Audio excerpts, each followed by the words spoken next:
Welcome to the Relocated South African, the show for navigating immigration from South Africa for a better future. I'm your host, Jan Hugo from Lagos in Portugal. If you haven't yet, have a look at our brand new website, the relocatedsouthafrican.com. There's a lot of information and all the episodes are there. If you want to interact with us or comment on our discussions or even participate in an interview, please contact me on jan@relocatedsouthafrican.com. Also, if you like the content, why not subscribe on your favorite platform? Today I'm joined from London, the owner of Wolfies Bar in London and the founder of Wolfies Bar, man himself, Wolf Dette. Welcome, Wolf. It's great to have you on the show. I really appreciate you having me. Excellent. So we made contact on social media recently, and Wolf said that he would like to share his story. But I think before we get into his current story, let's just get a sense of, where you're from, where you went to school, how you immigrated, and when you immigrated to the UK. But no worries. I grew up in Pretoria, in Woodman Park, which is the east of Pretoria. My family, my dad came from Berlin originally, and then my mom's side is from the Netherlands. And both my granddads were businessmen in South Africa. And just grew up normal there. Went to Woodman Park, went to Waterkloof. I did my BCom economics in cities in University of Pretoria. Okay, I went to Tuks as well, yeah. So very embedded in the culture and everything there. And in essence, when I was younger, I always wanted to become a trader in the bank. And I started working in the bank when I was 15. So every vacation I went to Standard Bank, worked in Standard Bank, did so for years. And then when I started studying, also got a bit bored with just studying. Found myself a job in international trade in Standard Bank at Castle Walk. We did imports and exports and looking at forex and all those kinds of things. I was working full time, doing my studies full time, and was progressing in that sense. And I had my German passport, of course, because my dad's from Berlin. Really, really pushed to get to the dealing room. It was my dream, and I was doing everything you can possibly imagine to get there. And I had this one guy I was dealing with every day. And the reason why I was dealing with him every day is because he messed up every day. So every day he messed up the output to the transmissions we sent out, and we had a call where we had to fix it. And then one day I phoned him up for another issue we had, and he told me, I'm not going to be here next week. I'm moving to the dealing room. And I was like, wow, that's good. This is everything I wanted. I always wanted to be in the dealing room. How long have you wanted to do that? And he said, no, I've never wanted to do that. I was like, okay. So why are you going? He said, no, they asked. I said, but do you have a degree? He said, no, I have no degree. And this was the first implementations of BEE in South Africa. And I remember I came back home, and my wife now, she was my girlfriend then. I told her, I said, I will be successful in South Africa, but my ambition is bigger than this. My ambition's always been bigger than this.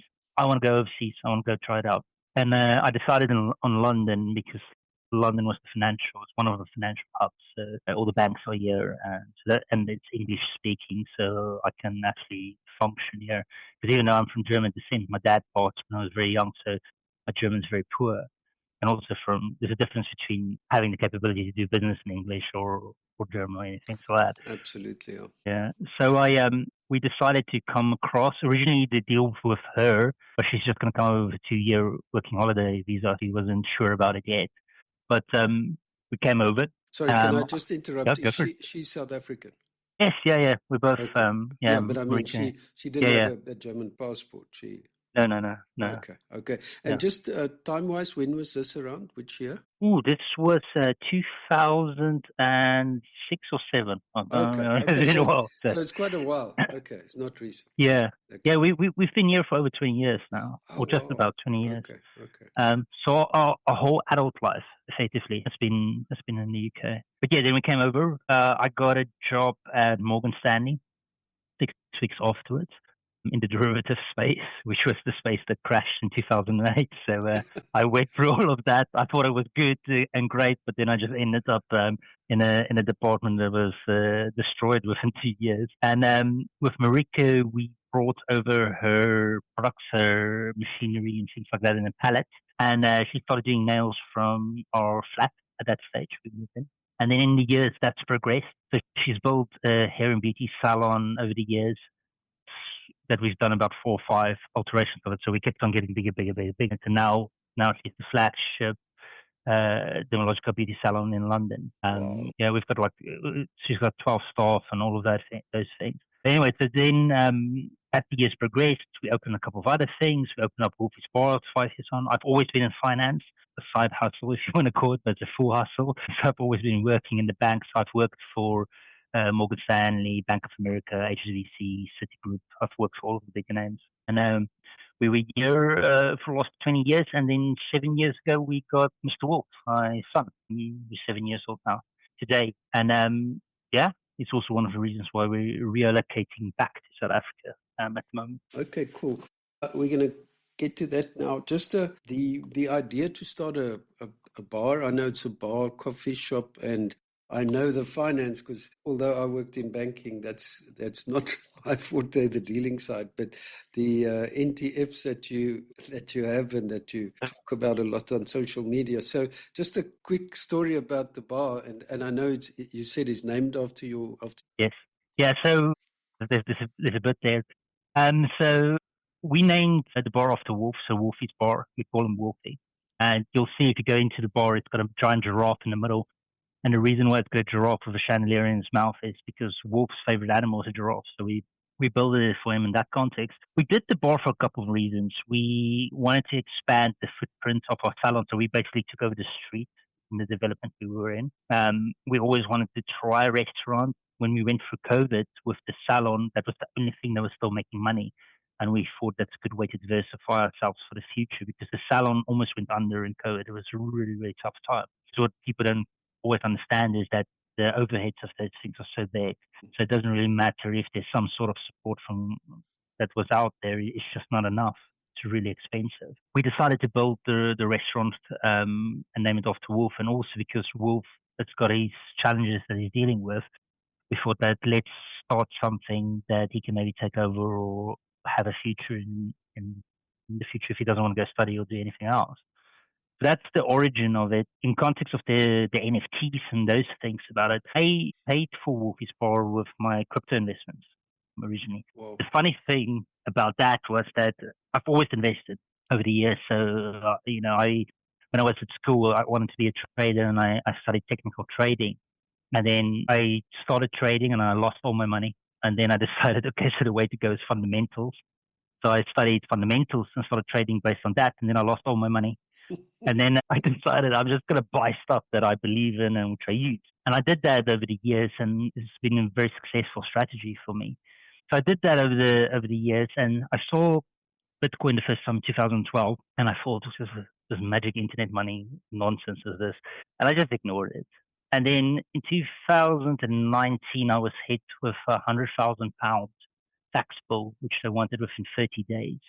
For the contracting work I've done over the years. And after lapsing under that pressure, what I do in these types of situations, I always make a plan A to G. Plan A being I'm going to get to that point, but it's not going to be in the time frame allocated, but it's more certain. And like the plan G, go to a loan shark, gamble, something like that, and then everything in between. And then as I was going through my strategy session to get past this problem, I thought I need to go look a bit at Bitcoin and crypto again. Because you can only read this many articles of some guy that's lost a thumb drive with 200 million pounds of Bitcoin on it to not think, okay, there's maybe something there. So I analyzed crypto based on my economics background. So what is money, medium of exchange, store value, all those. But to do that, you had to measure it against fiat, and you had to actually ask questions about fiat again. And when I did that, thinking about everything that we know now of money printing and how governments work, and the fact that money is not backed by the gold standard anymore, I just came to a realization that fiat's less money than crypto is at this stage. So I said, okay, let me have a go at it.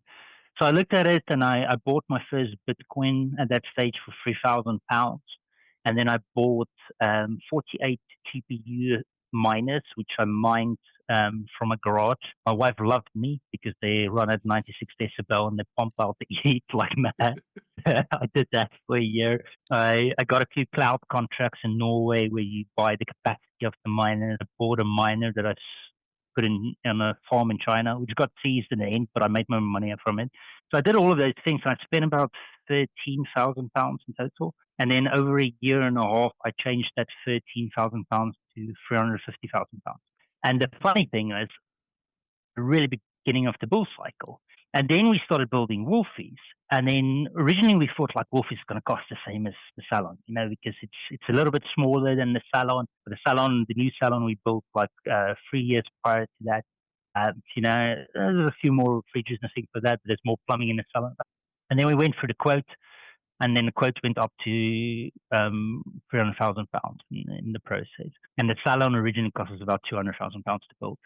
And then when they started building, all of a sudden, right after COVID, everything started going mad. A pot of paint that used to cost £5 all of a sudden cost £50. Everything just started skyrocketing as supply dried up. So all of a sudden, our bill for the restaurant went up to £500,000, and we couldn't borrow any more money or do anything with it. So my wife said, "You're going to sell your crypto to pay for this." And I was like, "I don't do this." No, why not? She did. So I did that, and I sold my crypto and paid for the restaurant. So the restaurant's got it's embedded in its blood. And then when I sold the crypto, the funny thing was I sold it in the very week that Bitcoin peaked. I think it was about £57,000, something like that at that stage. So I grabbed the whole bull run from the very beginning to the very end, exactly, not because of intellect, genius, or strategy, but because the tax collector forced me into it, and the other one, my wife, forced me out of it. So it's very lucky in that regard. And then when we started the restaurant, I started accepting Bitcoin, and I also accepted a currency called cash. And then I accepted that in Wolfies and the salon. Then one day, one of my colleagues from HSBC Luxembourg, ex-colleague, phones me up, "Hey Wolf, I know you guys brew beer because we brew our own beer for the restaurant." And he said, like, "My nephews want to come chat to you about beer brewing." Well, okay, because I meet people all the time that want to go into entrepreneurship. So anyway, I was sitting there, and his nephews came, and they walked through the door. And as they walked through the door, I thought, this is not really how beer brewers look, because I go brew my beer with the brewery, and beer brewers look like me. They've got tattoos, big beards. They don't really care about technology. And yeah, these skinny kids come walking in with these laptops. And they come in, and they plonk these laptops down, and they've got these NFT images or NFTs with these big noses, and they pitch this whole idea to me about how they want to launch it, take the proceeds of that, and then build a brewery, etc., and then give the reward back to the holders in context of merchandise and whatever.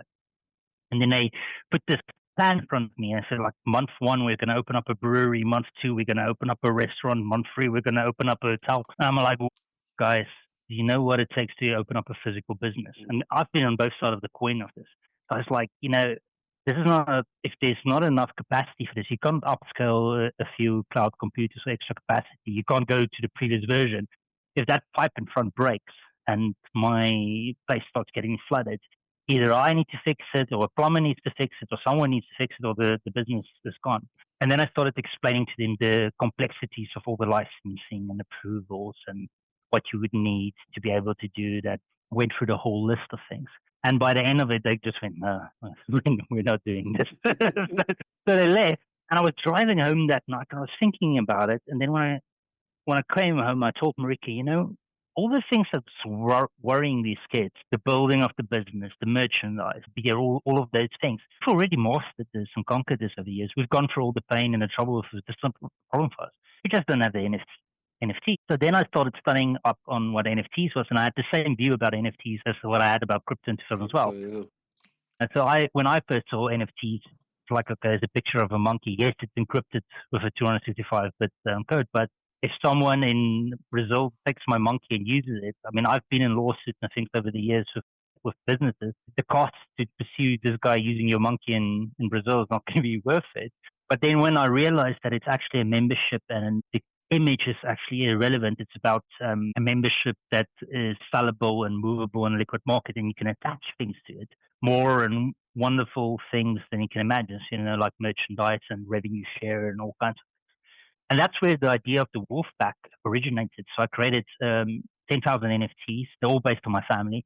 So the wolf character is all based on me. The wolf cup is all little wolf. The she wolf is my wife. Then I have an English bulldog and the Persian cat, which was my English bulldog and Persian cat I had at the time. And then I attach some merchandise to it. So depending on how many of these things you purchase, you get a t-shirt, you get a hoodie, you get a cap, you get some beer, you get some coffee. And then I created a coin called Wolfie that's on the KRT20 principle based on CAD. And what I do is I share revenue with the expansion of Wolfie with the holders in this coin. So I take the revenue and then I purchase this coin from the open market, and then I share it with the holders based on the amount of NFTs they hold and all those things. I did that about a year and a half, 2 years ago. I started that process. And the idea or the goal of this is now, which we're actually going to do in 2026, is opening up a restaurant in Stellenbosch, a Wolfies Bar, and immediately franchising it across South Africa. So we're going to launch Wolfies Bar across South Africa next year once we're back there. Okay, because that's a journey. I guess that's the next question, because you did say in your social media when you reached out to me that you are now heading back to South Africa. So as we've discussed, the podcast so far has been about people leaving South Africa to go abroad for kids, for whatever reasons. Yeah.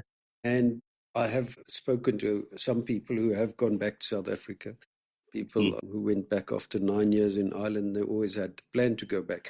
Was that always your intention to go back to South Africa? No, our intention was never to go back. Okay. So when we came over originally, it's always in the back of your mind, and it's discussions, and especially if you have a wife.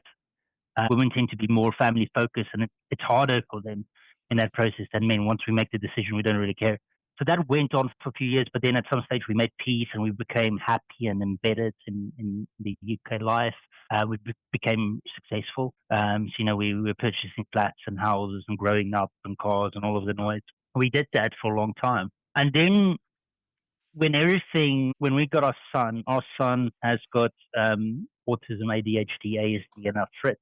And we went through a period of immense difficulty with him. And over a year in the UK, other than what people think there's all this support, but there's not. So to give you some insight on that and what I mean by that is, it took us 3 years to get a thing called the E33 plan, which gives him funding so that he can just attend normal school.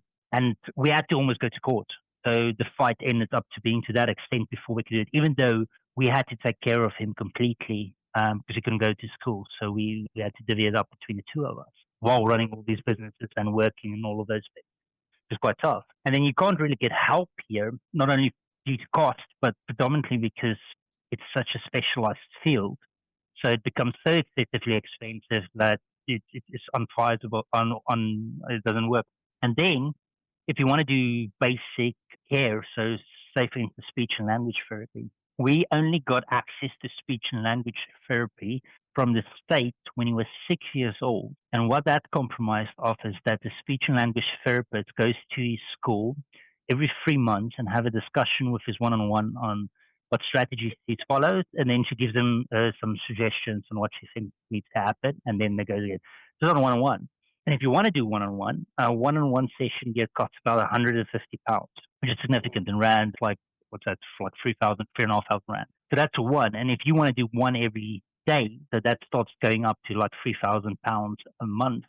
But not only that, the only places that have private speech and language care is in Kensington, in the middle of the city. So it takes you an hour drive to get there, an hour drive to get back. So he's so distraught that he doesn't gain anything from the session. You can't work because you're doing it. So you're just completely isolated. There's no help at all. So one of the things that pushed us also towards going back is to have help, to actually have not only help that we can hire, but also to have our family near us again. So my mom's in Cape now, in the Western Cape, so she's going to be part of that.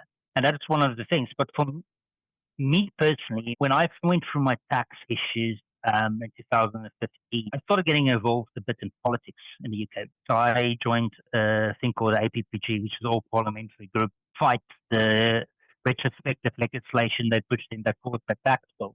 And I ended up going in this whole process of meeting up with MPs and fighting and trying to get legislation changed through. And gave you the opportunity when you met with the politicians? so it gave me the opportunity to look behind the curtain of British politics, how it works, what's its function, how things happen. And over the years, I've had quite a few interactions with them that made me quite negative and depressed on how things work here, in the sense that what you think is wrong in South Africa is the same here. And it's also the same in a lot of countries. I've got colleagues and friends and family across the world, and we all have the same struggles across all of them. So I got to a point, and especially now with the evolution of AI and what's happening and how the service industry, I think it's going to disappear within the next 3 to 5 years. So banking and all of these things, I think, will be gone. And I was thinking about it, and I was thinking about how the world's changing and the type of conflicts and things that will occur and fundamental questions need to be answered. And the one thing that I identified, which is the thing that I think pushes people into the future or make them survive, is community. So for me in the UK, community has become, it's almost become illegal. You're not part of a community or culture here. Everything is governed towards not having that. So that whole identity is being destroyed. And for me, I was thinking about my experience in South Africa, and even though I don't agree to everything there, but the culture, the community there is so strong that it doesn't really matter if me and you differ on every single aspect that you can imagine. But as soon as there's trouble and things, the shit hits the fan type of thing, me and you will stand together and we'll fight it. It's fundamentally in the core of South Africans. And for whatever the world's going to turn out to in the next 5 to 10 years, and for what I need for my son, my decision was just I need to get back to my community and build there and develop there no matter what happens. And that's the core for why I'm going back in a sense. Yeah. That is absolutely fascinating. I think, one of the discussions, one of the lines that we've drawn through every discussion to date is support. People, when things are going well, you miss family and you miss community and so on. But when things are not going well, it's that close family support. And it's almost the only place where you can get it is from family, who understand, and we've been through it. And there's so many other people that you talk to on a daily basis that suffer from this. I mean, the other fascinating thing that you mentioned, and I mentioned to you offline, but the discussion that I had with this lady, Bronwyn Rodrigues, who left South Africa and lived in Canada for 23 years and then had an autistic son. And she went back to South Africa for that very, very reason. She said the care is just non-existent. They'll give you money, but they won't help you. You can't get an appointment. It's all of these bad things. We all have this impression that you've got this wonderful system, but the system doesn't work. And so far, she's been quite happy in South Africa and with the help that she's getting. Yeah, I really think you should try and connect with her. She's a very good contact. I will put you guys in contact. So nobody can fault that. I think it's very interesting that you have a business that you almost want to scale in South Africa as well. And I suppose with AI and with blockchain and all of that, the NFTs will continue in Wolfies Bar in Stellenbosch or wherever you're going to be. Yeah, I mean, my community on that is worldwide. I've got thousands of holders that's situated in every possible place in the world you can imagine. So it's a very broad community, but it's based on very specific values also. So we pursue very specific values in that regard. You see the people that don't really fit that mold will fall out, and the ones that do stay. But yeah, it's a bit controversial what I'm doing. People wouldn't think that you would go back and do that. But there's other things also. Being in business for the last 20 years and having the experiences that I've had, there's an element of South Africans that's also a robustness and a work ethic and a strength and a pride that you do not see anywhere else at all. And I personally think the reason why that is because of all the pain we experience. Because the reality of life is that joy and the things that you enjoy, you would never understand or have joy from them unless you've had pain and trouble and all the hardship and the hard work to get that. So because South Africans, it's naturally built into us from day one because everything there is tough and difficult. If you don't work, you don't eat. type of scenario, it builds a robustness. And I think personally, the reason why our sports are so excellent and we just dominate in every single sport, even though if you think about the funding and the amount of money these guys get against the rest of the world's fraction, is because we're so tough and those experiences. And I've never met a South African in all my work and business dealings, etc., where when things go bad or trouble goes, they don't make light heart of it. There's always a joke in it, and then after the joke, it's okay. So this is what we're doing, and we move forward. And I want to get back to that. I miss that. I miss that. The I'm not a victim, and everything is everybody else's problem. I miss the fact that people don't pride themselves in things. They don't want to do work. They don't want to move up in things. That this all these things are disappearing in the West, and it's tough. It's really tough. Yeah. See, So, on the note of going back, obviously there's three things I suppose that are critical. The one is the healthcare, specifically for your son. I assume you've investigated that, and you kind of have a path that you will go down on in terms of that, because my sense is that the healthcare in South Africa is still world class in every respect. That's obviously a big thing for you guys as well. It is, but it's also having access to all the type of cares that's being developed across the world. So everything here is very siloed in that sense. So it doesn't really matter if there's a cure for cancer gets founded like next month, if it hasn't been approved and embedded within the NHS, you won't get access to it. It won't be allowed at all.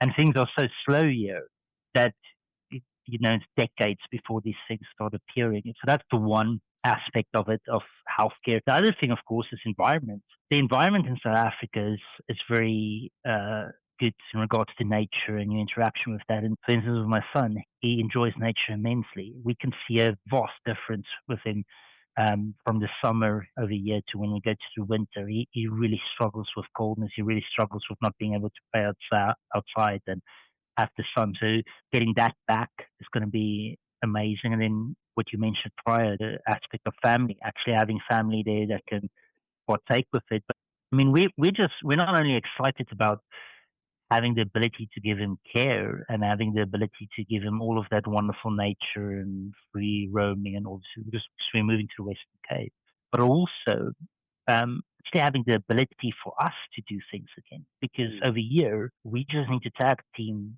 in supporting him and fighting him. And so we haven't seen a movie for 5 years. We haven't gone to a restaurant for 6, and I own one. Just, I can imagine. Yeah. But, this is where people sometimes underestimate the sacrifices that people make when they immigrate. It's not for sissies. I've said it time and time again. It's really difficult. So, I mean, the other question that obviously comes to mind in terms of you've been out of South Africa for a long time, we all read the news and see all the BEE and all the legislation and things that are there to almost stifle entrepreneurship. Do you see that just as a challenge, or do you see yourself working your way around? Here's the other interesting thing about this. I've got a friend in South Africa. He owns a couple of burger joints. I've got another friend. He used to be the head of credit at Talat over here, which is the biggest trading hedge fund in Europe. And he went back like 10 years ago. And I had a discussion once with him. I said, these are the issues I experience within my business. There's things that's problematic. The business rates, the service charge, issues with the council, the fact that I can't get things fixed and I have to go all the way to the ANP and still I can't get anything fixed. And the interesting advice or the interesting thing that everybody mentioned was that you have all of these problems in South Africa. You do, in various forms. There's legislation, of course, and that rubbish. But the big thing in South Africa is you still have the ability to fight. And what I mean by that is that, and because of our characters and everything, you can fight anything there. And if you're robust enough, you can win. You can win fights, or you can get to a better outcome. The UK particularly and Europe has become so bureaucratic and embedded that there's no win. We have scandals here. We've got the post office scandal and the loan charge scandal and all of these scandals at the moment. And you see these individuals where for instance, with the post office scandal, I don't know if you're aware of that one. I'm aware of that one, yeah. So if you look at these people's lives are completely destroyed. Businesses ruined, marriages ruined, went to jail. And it took them their lifetime, 20, 30 years to get to a point where they get some sort of compensation from the state, which, let's be honest, how can you ever compensate for losing 3 or 4 decades of your life completely? There's no amount of money. Money doesn't mean anything anyhow. It's just not something that's going to buy that back. So you end up fighting your whole life to change something. And then when it changes, they just launch legislation afterwards to make sure that they don't get in trouble again afterwards. But there's no responsibility taken or recall, anything of sort. That's very true. And then in South Africa, at least you have that fight. Okay. Still, because one, things don't work there. It's not so easy for them to implement that. You have that ability to do that. And then secondly, because our voices are so loud, and because we have that community aspect of it, people are still dangerous there if you go against. They fight things and they get organized and they win things. Given the amount of energy I've put into all of this over the last 20 years, I'm just at a point that I want to give it into a community, that there's something that can continue and there's maybe people left afterwards that can continue whatever fight's going. I just want to be part of that now. And Okay. that's part of my decision. Yeah. And the obvious question that comes into all of these discussions is the safety aspect and your sense of that, where you're going back to. And we're building in a state, so the state's extremely safe in that context. Safety, this is another interesting aspect of it. So people think Europe is very safe because if you look at the statistics and all those things. The reality of it is my experience is a bit different. So I've had 7 lineups where I had to identify people that's broken into my places or assaulted people. I've stopped the guy one night being stabbed by 3 people. In it, I've tackled numerous mobile phone thieves and all kinds of sorts of And most of the Africans do that also because we tend to be not. We tend to be quite robust. We always get involved in these things because you want to help people, and that's built in your nature.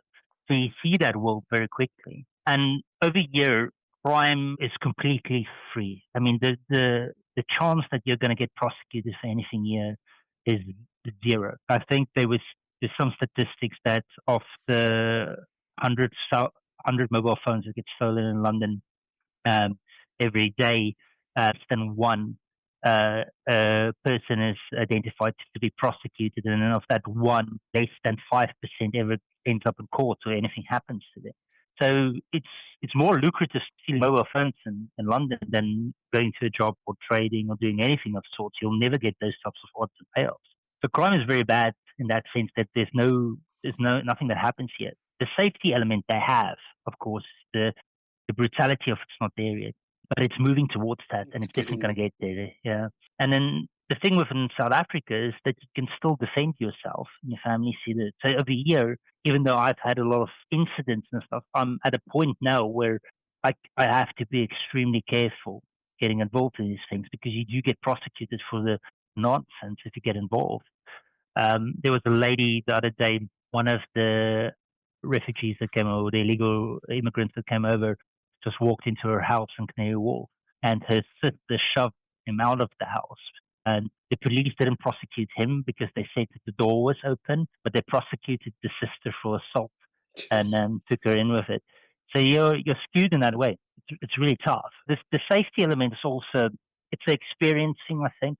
I mean, there's no, you cannot come away from the fact that South Africa's got extremely brutal, difficult crime, and especially if you're a farmer and if you're involved in those things. And of course, there's a massive wealth aspect to it in South Africa. The wealthier you are, the less problems you have of that sort, and the less wealth you have, the more in it. Yeah.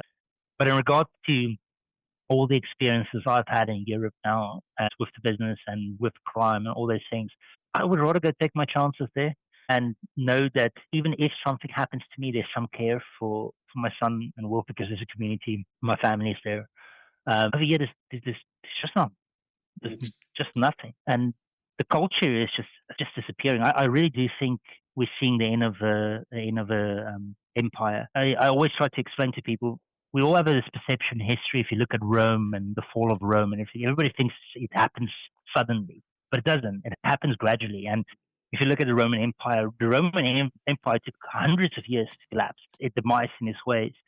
And so did every empire in the history front. And I think we're in the Maya section of Europe. We're going through that process. And I was at the crypto event 2 weeks ago, the Casper Experience, and one of the other project owners, we did our setups for our booths today, and then we were having some whiskey and smoking cigars afterwards in the place. And we were talking, and he's from Bulgaria. And he was telling me, it almost looks like it's falling over, like the UK's fallen, and now France is going, and then Germany is going. He says it's just a matter of time before it hits him and his family, and it's moving towards that. You can't. What's it going to be like? Poland's going to be the last Western country. So I do think we're at the end of the empire, and we as Western, let's call it Western colonies or Western culture, because South Africans got Western culture, especially the white South Africans, we've got Western culture embedded in us from youth, even though we are African, in my view, given the amount of history and blood that's gone in there. But apart from that, you need to almost position yourself where you think there'll be some element of survivability and how your values and culture can still expand. Your options, I could go to Dubai and have zero tax there and probably work in finance and things. But it's not my people. It's not my community. And whatever happens, but no, it's nothing I can do there. I can go to the US, probably. You can go to Texas or something like that. And you'll have elements of your culture there because we have a lot of similarities with the Americans. But again, it's not my community. It's not that robustness is not there, which I mentioned prior, that here South African is. And then when you're young, I mean, when I was young, and I left South Africa, when you left, you didn't think about these things because you're too young. You don't understand it. You don't understand what community means. You don't understand what that culture means. You've lived it and you've experienced it, and this is what you know, but you don't understand. And then once you go overseas and you grow up here and you go through a phase, all of a sudden meaning changes a lot as you progress through it. And then as that progresses, you get to a point in time where you go, I need to get back to my people. And that's been my journey. And again, that's my unique journey. I mean, I know a lot of expats that's here for other reasons. And for them, the environment here, for instance, is better than the environment back home. It's relative to your own situation. But for me, it's just that time now. I think that's fantastic to share. And as we said before, this journey is an individual journey. You can't judge. You cannot judge other people just as much as people can't judge you for the decision that you've made. I think, again, I always ask this question, thinking back of the last 20 plus years, would you do it again on the same path? I mean, to be honest with you, I think every single kid once you grow up and you're past university or even school, needs to move to a different country and live there, whether it's a year, 3 years, 5 years, 10 years. The amount of growing up you do when you go overseas and all of a sudden there's nothing. There's no parents that can help you. There's no family. There's no friends. Everything is dependent on you. And I remember this. I mean, when we came over originally, I sold my old Honda Civic and I got I had like £1,800 that I brought across. And then the first time we came over here, we bought Pizza Hut the one night, and it was way more expensive now, but it cost like £10 then, which was 220 rand. And then when I left at that stage, like a Roman's pizza was 40 rand. So we were looking at this going, wow, this is really bad. So as we went through the process of getting money together for the flat, getting money together for building the business, getting money to buy a flat, to build a house, all of those things, we had to sacrifice immensely. But there was times or days where I couldn't eat during the day. I remember I was one of the few investment bankers that brought sandwiches in, peanut butter sandwiches, because it was the cheapest sandwich I could make. We used to purchase our weekly budget of like £20 at that stage. Always meant two pints of milk and 12 pieces of chicken, then porridge in the morning to eat. And that was my diet for that period. It makes you grow up. It makes you understand things better. It makes you responsible for things. Makes you a better human. I mean, I would say that the journey with my son has made me the best evolution of me in that regard, because the amount of empathy and understanding he teaches you in your life just makes you a better human overall. Better person, yeah. Yeah, and I think that's fascinating. Just last question: when do you actually go? it depends how things unwinds here. There's a lot of time involved in these things. It's also not just in, but we're hoping for next year. So we'll see how it goes. Yeah, it's a journey. It takes a while. It's more difficult for me, for instance, that someone that has a job and you can just quit and sell the house and go. We had some friends over here they were both in finance and banking, and they decided they're going back to Australia. Same reasons, going back to the community. They just set it up, and it took them less than 5 months. So everything and move across was like that, and they were gone. But it's not always that easy. Well, I can just say thank you for reaching out to me and for sharing your story. I mean, it's a fascinating journey. I think you should write a book. Honestly, Yeah. I think it's such a good story. I really hope a lot of people can hear it. And I think your advice to every young guy, take the chance, go and experience, grow up. We used to have the army in the old days. We don't have the army anymore. And it's a great opportunity for people to grow up. So thanks for that. It's the confidence element of it also. Now, as a man, you're not going to obtain that confidence until you're responsible for other people and yourself. It's critical, and it's a thing you see. You can very easily see when you meet grown men where they don't have that sense of responsibility or value. You know, it's because they were very protected when they grew up. They haven't experienced the pain yet. The human condition, pain is universal, of course, to women and men. But pain is fundamental to a man's strength in existence. It's what shapes us in every single way. It's just how we're built. Absolutely. Awesome. Thank you. Thank you so much, Wolf. I really appreciate it. And if anybody wants to comment on Wolf's journey or participate in an interview, contact me on jan@relocatedSouthAfrican.com. Check out our website. This episode will be on the website as well, www.relocatedSouthAfrican.com. Subscribe on your favorite platform. Until next time. Perfect. Thanks. Thank you.